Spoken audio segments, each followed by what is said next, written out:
आगे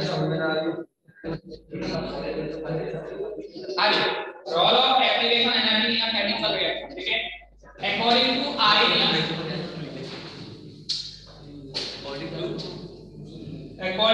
आर्यनियस, some amount of reactant, some molecules of reactants,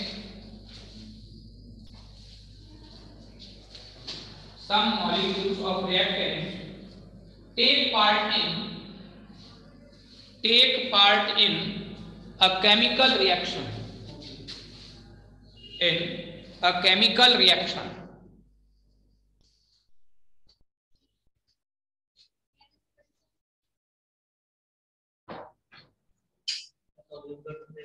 the molecules which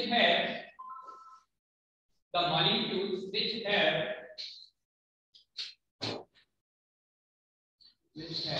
energy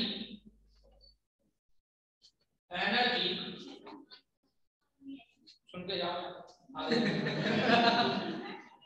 अरे सुन के तो जाओ पहले ताकि हाँ which have energy equal to or more than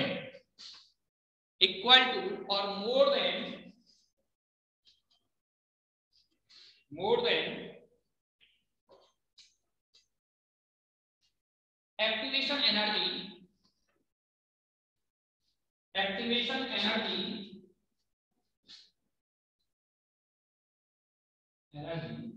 can take part in reaction,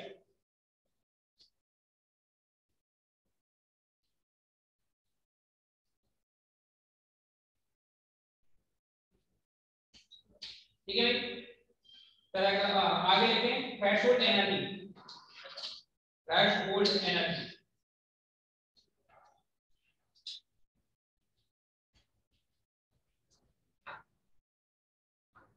The minimum required energy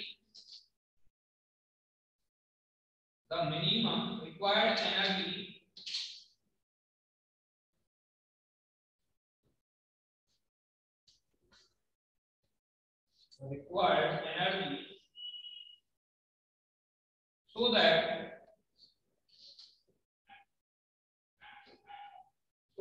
reactant molecules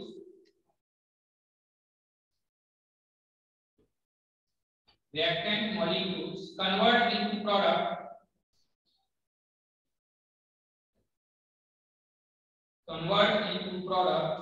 is called threshold energy।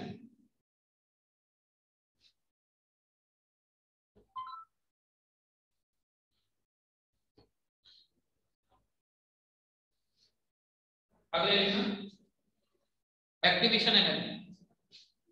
अगली line में बेटा, अगली लाइन पे जल्दी जा activation energy.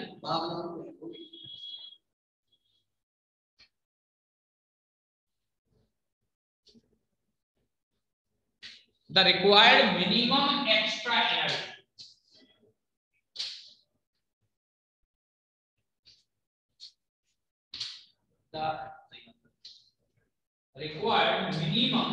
extra energy to reactant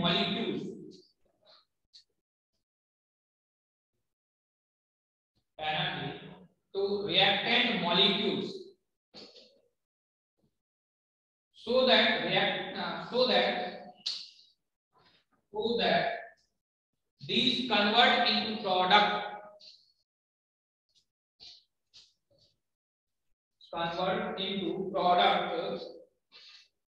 are called activation energy।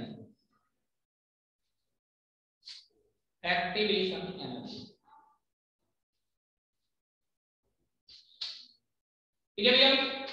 देखो बेटा, आपसे क्या कह रहे हैं, ये तो फालतू की रामायण इसमें चलती रहेगी।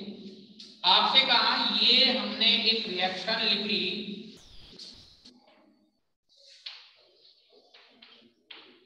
प्रोग्रेस ऑफ रिएक्शन, ये हमने एनर्जी ले ली। आपसे कहा कोई भी एक रिएक्शन है उसको होने के लिए मिनिमम एनर्जी की रिक्वायरमेंट है। इस एनर्जी को हम क्या कहते हैं? Threshold energy. क्या कहेंगे हम इसको? थ्रेशोल्ड। इसको क्या कहेंगे हम? HR, energy of reaction. इतनी एनर्जी ये कम है, इस एनर्जी को ऑब्टेन करके ये क्या करेंगे? प्रोडक्ट बनाएंगे, और प्रोडक्ट बना करके फिर क्या करेंगे? ये टूट जाएंगे, मतलब सॉरी एक्टिवेटेड कॉम्प्लेक्स बनाएंगे, और वो किस में कन्वर्ट हो जाएगा? प्रोडक्ट में H में। ठीक है भाई, दोनों के बीच का डिफरेंस क्या हो गया? Delta H, heat of N। Clear? तो यदि अपन देखें तो यहां कोई भी रिएक्शन है उसको एक बैरियर क्रॉस करना होगा।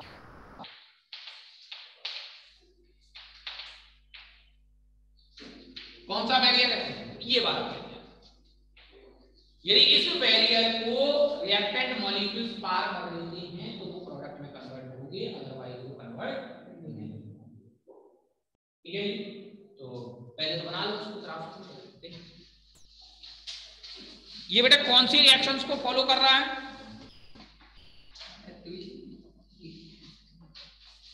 एक मिनट लिखो आप।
ये किस टाइप के रिएक्शन को फॉलो कर रहा है?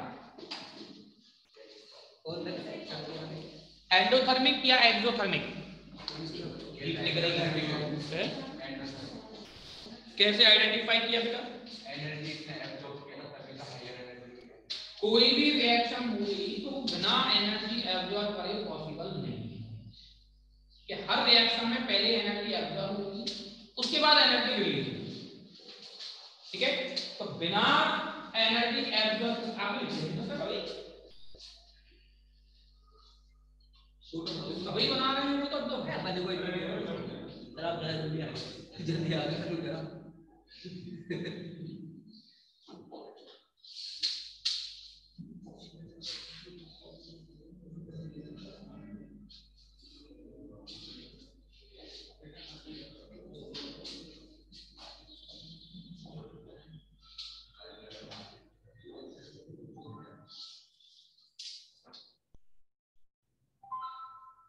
ठीक है क्या?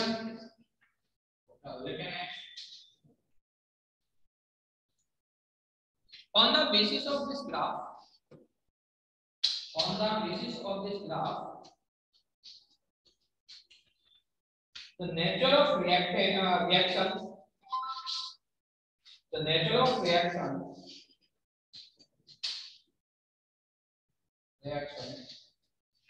can be explained also.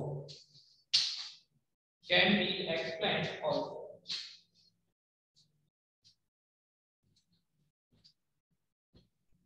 Can be explained also. देखो भैया और ध्यान से,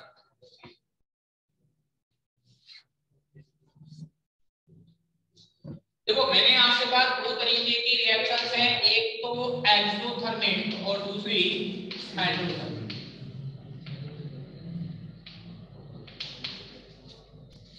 डेल्टा एच इक्वल टू क्या होता है, H P minus H are.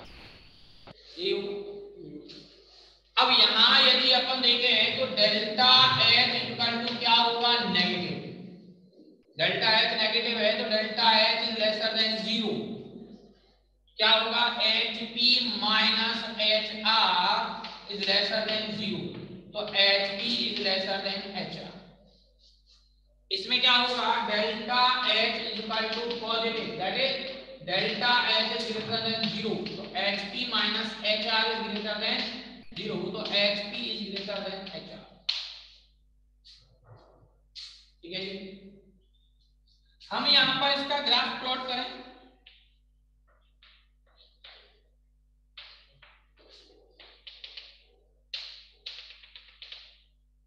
आपसे क्या कहा, एच पी कम है एच आर ज्यादा, तो मैंने ये एच आर ले लिया, ये एच पी ले लिया। ये रिएक्शन हो गई, ये किसको रिप्रेजेंट कर रही है, एक्सोथर्मिक। ये क्या है, एच आर, ये क्या है, एच। दोनों के बीच में क्या हो गया, डेल्टा। ये क्या हो गया, ई ए आर, और ये क्या हो गया, ई ए पी। तो इसके बेसिस पर हम क्या कह सकते हैं कि E A P is greater than E A R. यदि हम एनर्जी के बेसिस पर देखें तो रिएक्टेंट्स की ज्यादा होगी, लेकिन एक्टिवेशन एनर्जी के बेसिस पर देखें तो प्रोडक्ट्स की ज्यादा। रिएक्शन किधर से किधर होगी, इधर से इधर। क्यों, क्योंकि इधर रिक्वायर्ड एनर्जी ज्यादा है, इधर रिक्वायर्ड एनर्जी कम है। सिमिलरली यहां यदि अपन देखें, अब क्या हो गया, उल्टा हो गया, ये एनर्जी कम है और ये एनर्जी ज्यादा।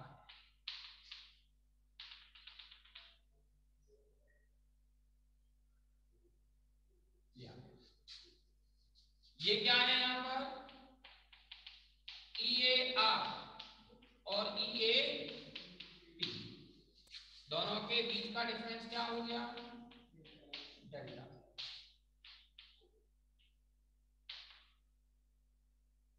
थ्रेशोल्ड और रिएक्शन, इधर ये एनर्जी। ठीक है भाई, यहां क्या होगा, that is E A R P is lesser then E A of, उल्टा हो गया, ये ज्यादा हो गए, ये कम। क्लियर भाई, तो लिख लें इसको।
अब इसमें आपके तीन टॉपिक रहेंगे, एक्टिविटी कॉम्प्लेक्स, कॉलिजन थ्योरी और एसीडी।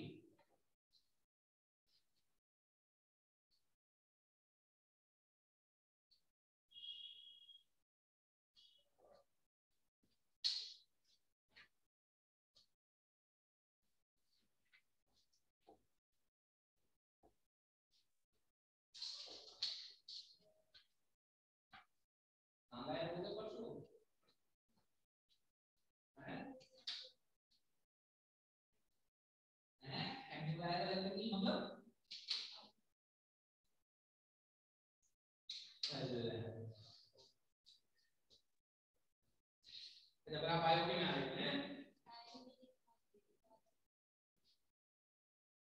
और ऐसे काम आपको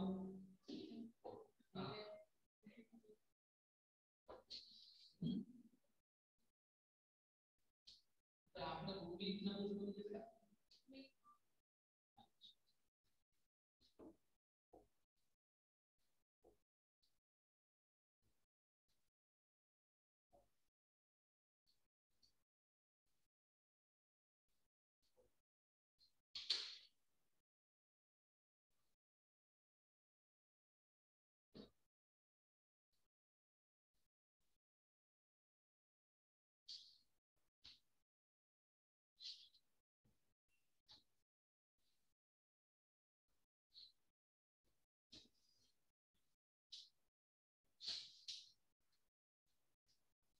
तुम्हारे कौन नहीं आया था पूरा नहीं आया अरे मेरे को कौन नहीं आया हां ना कोई भैया आ जाओ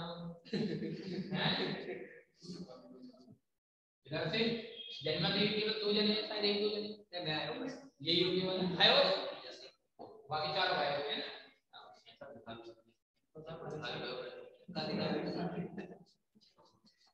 आपको सब ऐसा दिया कुछ इसवाने करो अब दवाई ले लो तू कहता दिखानी है सब मेरे को है पता ना कोई बात से वोट ना आयो मेरे ऐसी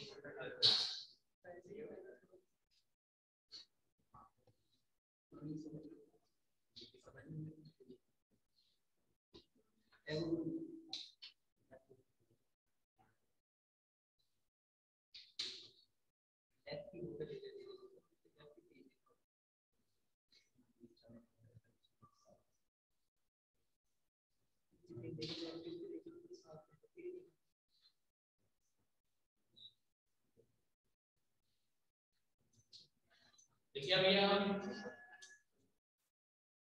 आगे लिखें activated complex heading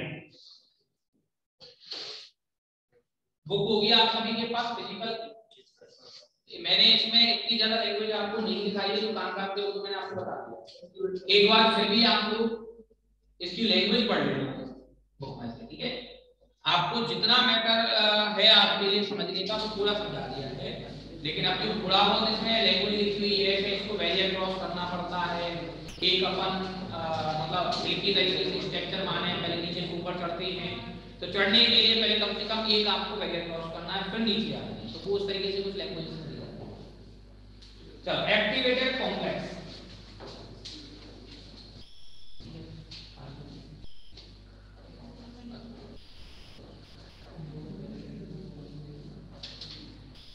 activated complex लिखें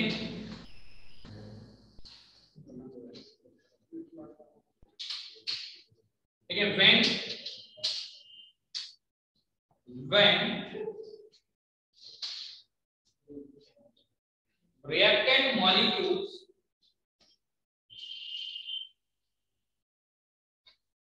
when reactant molecules convert into product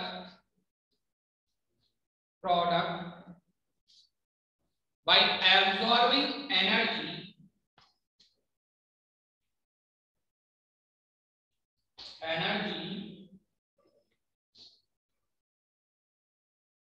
bracket में लिखना E कितनी energy activation energy energy during this process a high energetic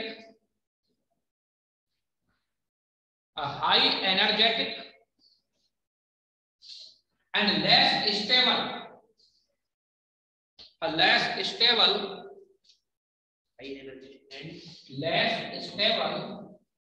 structure is formed between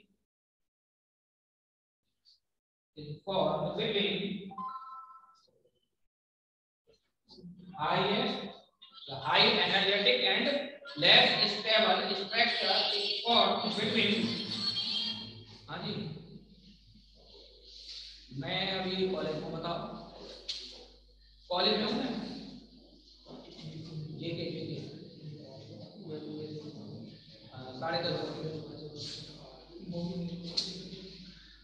हाँ भाई, मेरी आप मेरा डिसीजन समझो, आप मेरी आप पहले मेरी बात सुनो भाई। देखो पूरे पैसे आ गए होंगे, जितने भी बाकी हैं तो मैं उसको कागज दे दूंगा, नहीं आए होंगे तो मैं रोक दूंगा। हाँ सुनाओ।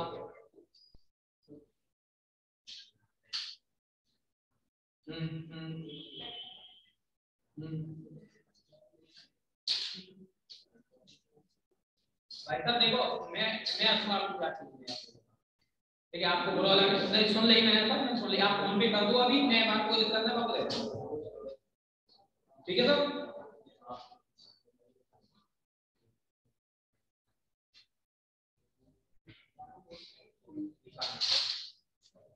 हाँ जी लिखिए भैया, between both conditions, between both conditions, then sorry, between both conditions, which is called activated complex, which is called activated complex.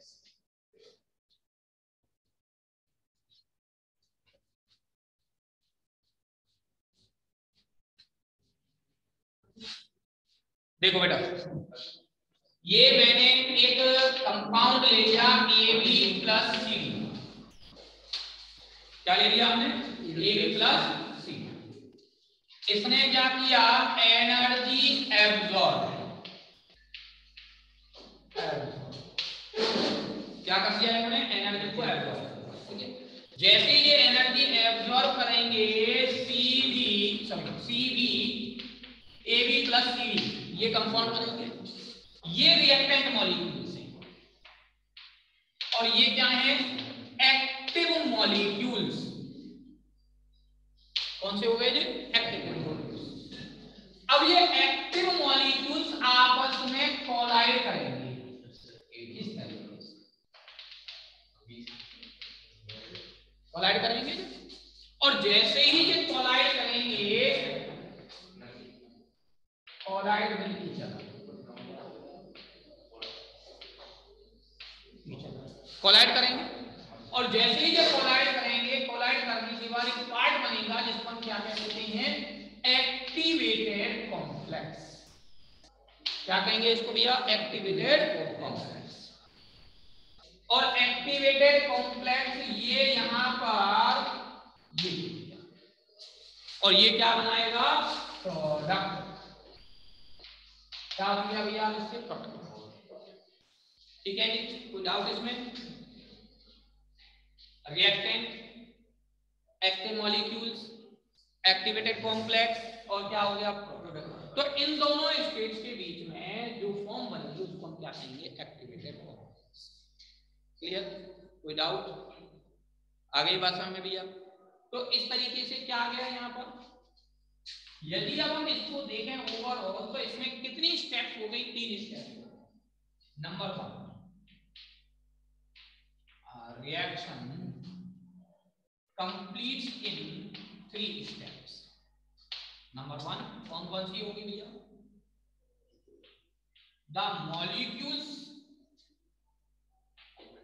convert into active molecules, molecules by absorbing energy।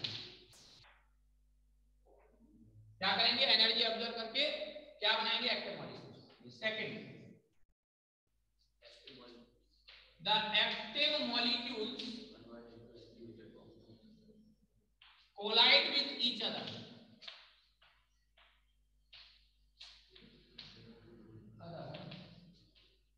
to form complex,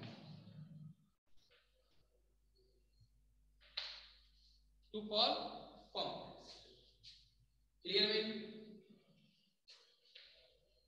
next, the activated complex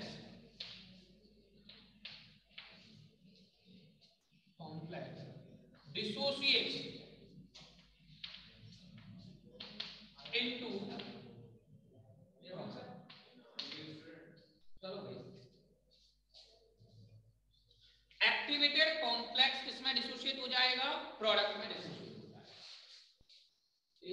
तो कितनी steps हो गई इसमें? Total 3 steps.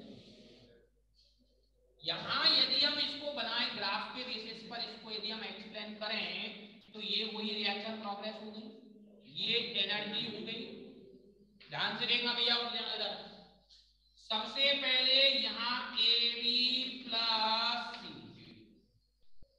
ये यहां पर हमने क्या ले लिया? थ्रेशोल्ड, ठीक है। ये यहां से यहां तक ऊपर गया, कौन सा स्टेप हो गया? First step. इन्होंने क्या किया? यहां तक आकर के एनर्जी एब्जॉर्ब कर ली और क्या बना लिया? Active molecule. ये एक्टिव मॉलिक्यूल्स कोलाइड कर रहे हैं और कोलाइड करके एक्टिवेटेड कॉम्प्लेक्स बना रहे हैं, स्टेप 2। और ये कॉम्प्लेक्स बनने के बाद प्रोडक्ट में डिसोसिएट हो रहा है, ये आ गया स्टेप 3। बोलो भाई डाउट? ये AB है, ये AD प्लस CD, ये ABCD कॉम्प्लेक्स। बोलो भाई डाउट? एक ही बात है, कैसे बना ले उसको? A से D को जुड़ना है, A से D और B जुड़ना है, और क्या है? ये रिएक्टेंट हो गया, ये प्रोडक्ट हो गया, और ये क्या हो गया? Activated complex. बोलो भैया डाउट? Clear point?